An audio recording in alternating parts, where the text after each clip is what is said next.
Right, okay, hello and welcome to Spiro's very first venture into podcasting. Today we are going to go inside Spiro's data revolution and take a deep dive into CredTrack, which is going to be the future of AI asset manager.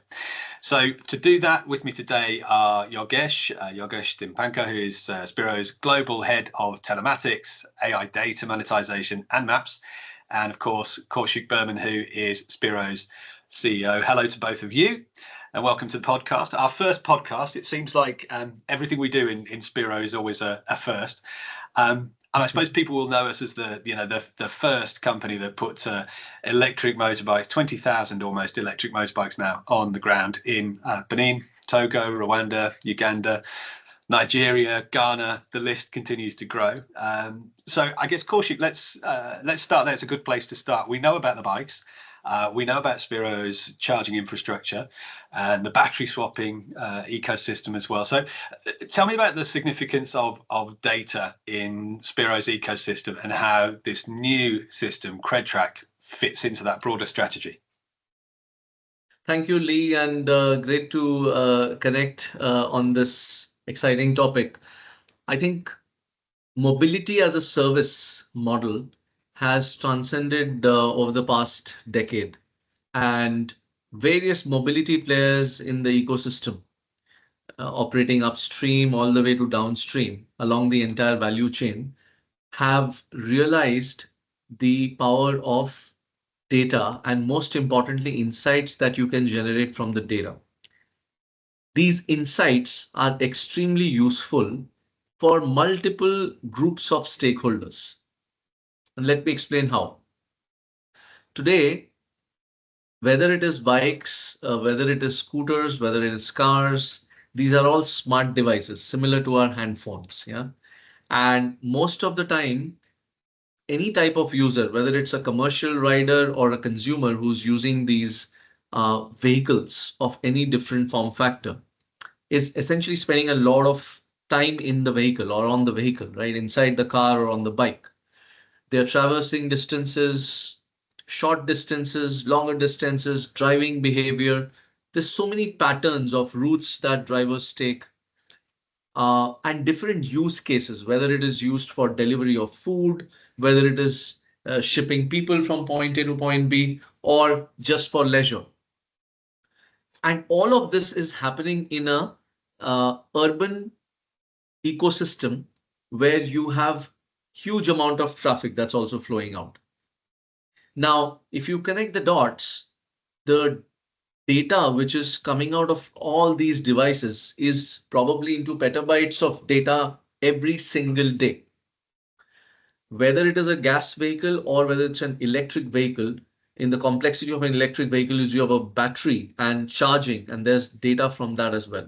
So when you combine and connect the dots, it leads to 2 or 3 broad problem statements, which globally governments and private enterprises are trying to solve. Governments want to actually redesign urban metros and cities, redesign them to make sure that people can move, goods can move from point A to point B in driving more efficiencies, reduce accident rates, and thereby improve the safety standards. Private enterprises, whether it is enterprises obviously comprising of people who are commuting from home to work and people who are moving from point A to point B for business meetings, they are trying to also drive efficiencies in terms of, how efficient that mobility ecosystem can be designed. And therefore, in this whole redesigning exercise, data and the insights from that data plays a very key role in the design of products, in the design of proposition, delivering the service proposition, in making sure that we are addressing affordable and accessible mobility and thereby solving the climate change, climate crisis issue as well. So in a nutshell, CredTrack is one of the stellar SaaS products, software as a service product, which I'm very proud that the Spiro team has launched, which will be able to generate insights from the data that's coming off the hardware firmware and software written by us, designed by our teams, and thereby providing a range of stakeholders in the ecosystem with very, very actionable insights. We we are very excited that this is an AI powered platform and scalability will not be an issue. In fact, it's based on the large language models, and therefore we will integrate more and more features, functionalities on this platform and create this as a true AI powered platform which can do smart asset financing. Yeah, and Thank you. well, let's tease that out a little bit more, because you paint the picture brilliantly of the problem statement. The cities of the future, which need to be able to move people around fairly, safely, and economically. And we have these huge data sets which Spiro is developing with the use of we're talking about large sample numbers here, big numbers of riders now traveling. We've talked about the numbers before, but more than 250 million kilometers driven now on Spiro bikes. So that gives a lot of data for us to work with. The question is how you transform that data from being huge sets of data into something which is really valuable for those stakeholders that you talk about.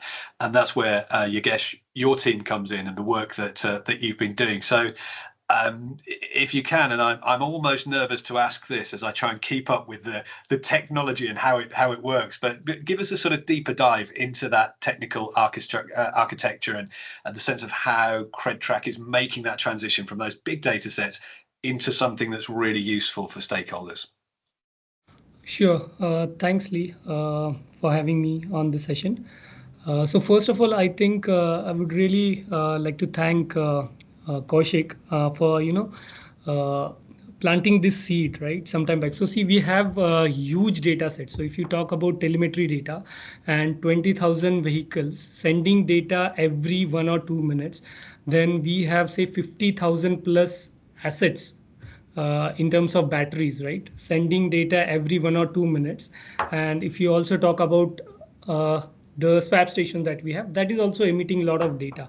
So this idea that Kaushik had, implanted few days back or a couple of months back, where, we want to build a particular tool which can really look at this data and drive insights of this data. So I really want to thank Kaushik for that idea. And then uh, basically about the technical architecture, right? So the top three takeaways from the technical architecture, if I have to say, is so this is a cloud agnostic system, right? So what we have is if I have to say, there are top four clouds in the market today. Azure is kind of on the top, then AWS, of course, the one who started the cloud journey, and then Google is the third, and then we also have Alibaba. So a lot of customers that we have are not necessarily going to prefer one cloud, or let's say we just want to go on AWS and you come along with us on AWS, right? So we have built a complete SaaS tool which can be deployed on any of the clouds, right? So that's one of the most important feature in terms of the technical architecture that we have. The second thing that I feel very proud about is that we have our own Spiro maps, right? So we don't have any dependency on let's say Google Maps or any other maps that we have. So whatever data that is created from telemetry of vehicles or the telemetry of the bikes and batteries is basically our own data. We have the complete ownership of that data. That's number two.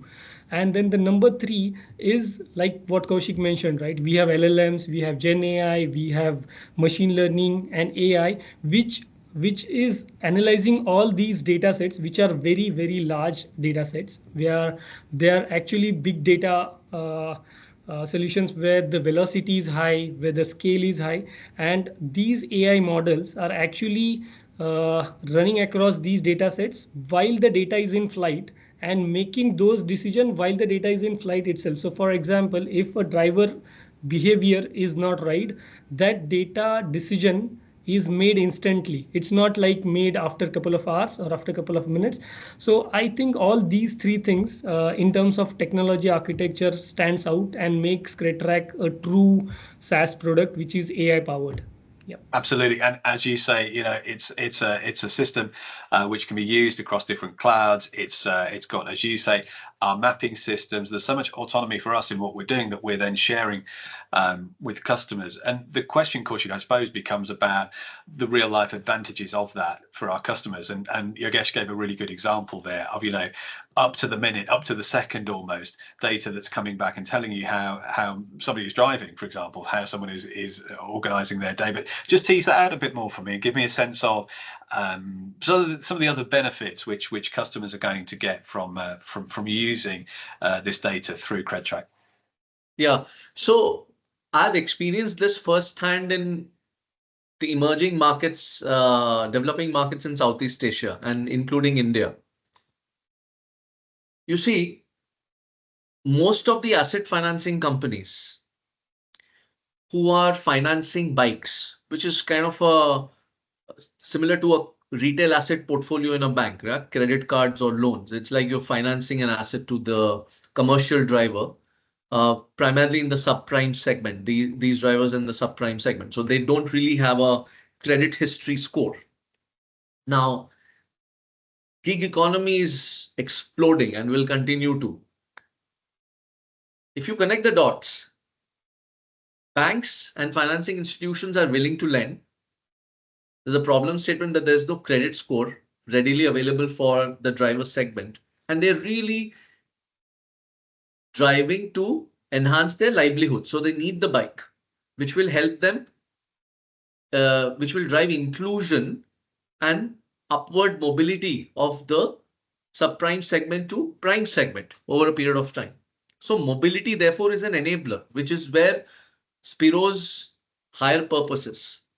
So the genesis of CredTrack was, how do we solve this pain point for the financiers? Given the fact that we have a repository of driver data, we have a repository of how many kilometers they're driving. We know what is their approach to driving, good versus not so good driving skills, and correlation of the asset performance, the bike performance, with that of the battery health data. If you connect the two, that's a very potent combination. And for the asset financier, who's operating in the gray gets a black and white response with some approximations that a driver who's able to drive 150 kilometers a day is able to, therefore, there are some proxies which are there in our logic, which says that he's earning X dollars per day. And therefore, given his demographics, will be able to pay on time because his asset uptime is very high. He's driving the vehicle really well. So his weighted average score would be better. And therefore, the propensity of the driver to pay on time is high, right? So that's that by doing this, you're kind of reducing the delinquency risk for the asset financier. That's point number one. Point number two, with so much of historical data which is available on our, from the driver demographics and his usage patterns, the product performance, there is huge opportunity for other stakeholders, other commercial partners who can cross-sell and upsell different products to the same driver base. Because at the end of the day, the driver is the primary earner in the family. So if, let's say, if you are able to bundle micro insurance products, any other products that can add value in the livelihood of the driver and his family, then we've gone two steps forward in terms of making sure that there is, the family as a result of access to Spiro bike and the asset financier getting access to CredTrack platform is able to deliver tangible value in the families of the driver and therefore enhancing the livelihoods. Yeah, and look, Spiro's kind of values, we talk about these a lot, Kaushik, and that sense of developing accessibility, developing affordability, making sure people have got access to things. Quite often when we talk about these big data sets for financiers, we think about risk and we think about how these data sets can show where financiers shouldn't put their money. But actually, you're saying this is the other way around. This is a real enabler for people who are subprime and don't have many opportunities to show that they're a good bet. They can now say, well, look how I drive, look how I'm living, look at this data set that's around me.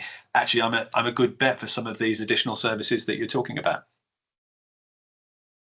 Exactly. Exactly.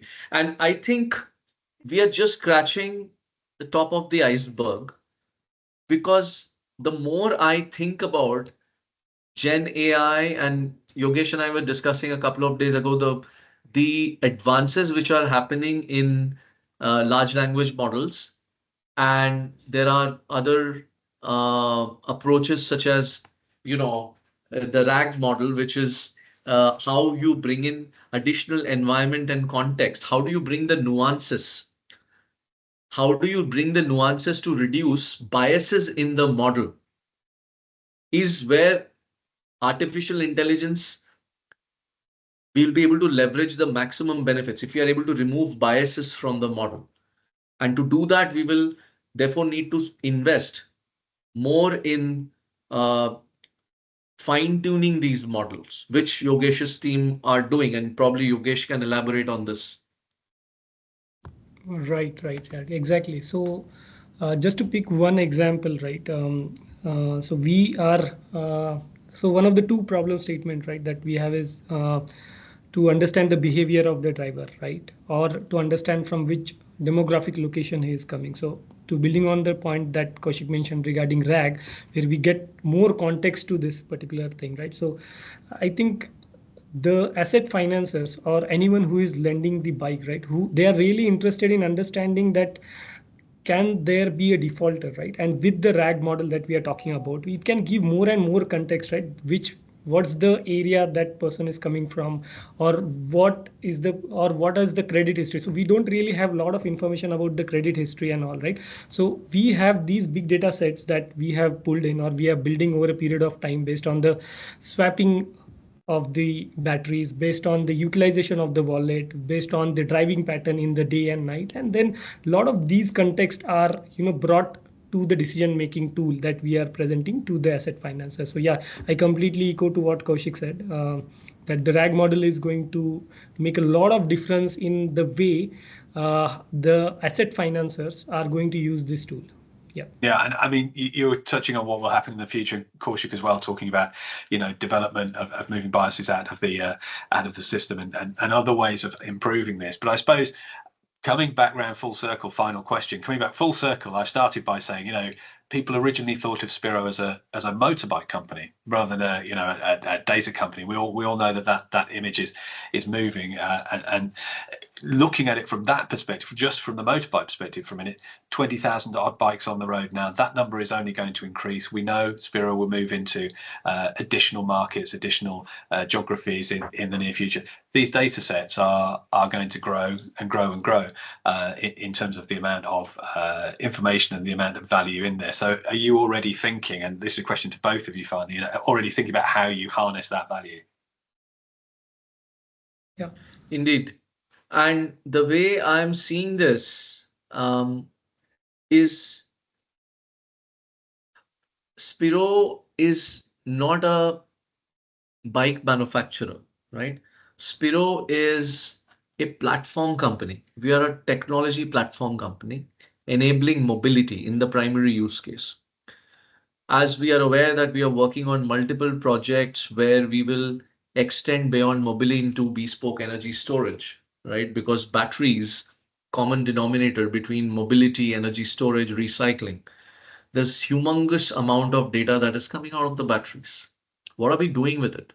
How do we help co-create new pools of value, right, with other partners by getting them access to a repository that we can curate, can harness, can build, is the journey going forward.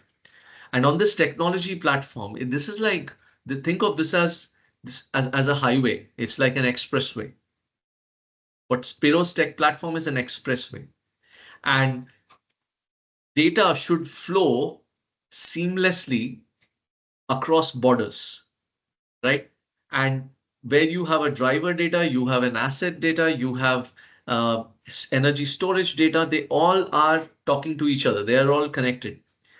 And increasingly, we're going to cross sell, upsell more products and propositions, right? Today we are in B2B, tomorrow it could be in retail customers, because today we know what the driver and his family members need. So it's a massive value unlock by using LLMs. And by the way, let me also add that Yogesh's team, and Yogesh, you can talk more about it, have started integrating the chatbot, which we have developed on LLM, into the CredTrack platform so that our asset financiers can actually ask questions, the basic ones, and there'll be real-time feedback from the platform. Yeah, look, I mean, Yep. it's hugely exciting, and it's just one more Spiro development. They come thick and fast, we know, and this is a new development as well, first podcast. So I hope you guys have enjoyed it and enjoyed talking a bit about some of the current successes. If you've been watching, if you've enjoyed it, obviously more information at spironet.com. Like, follow, subscribe, and follow us on all of the socials. And I suspect we'll have plenty more podcasts and plenty more Spiro developments to talk about in the near future. But Yogesh, Kaushik, thanks very much for joining us, and bye-bye for now.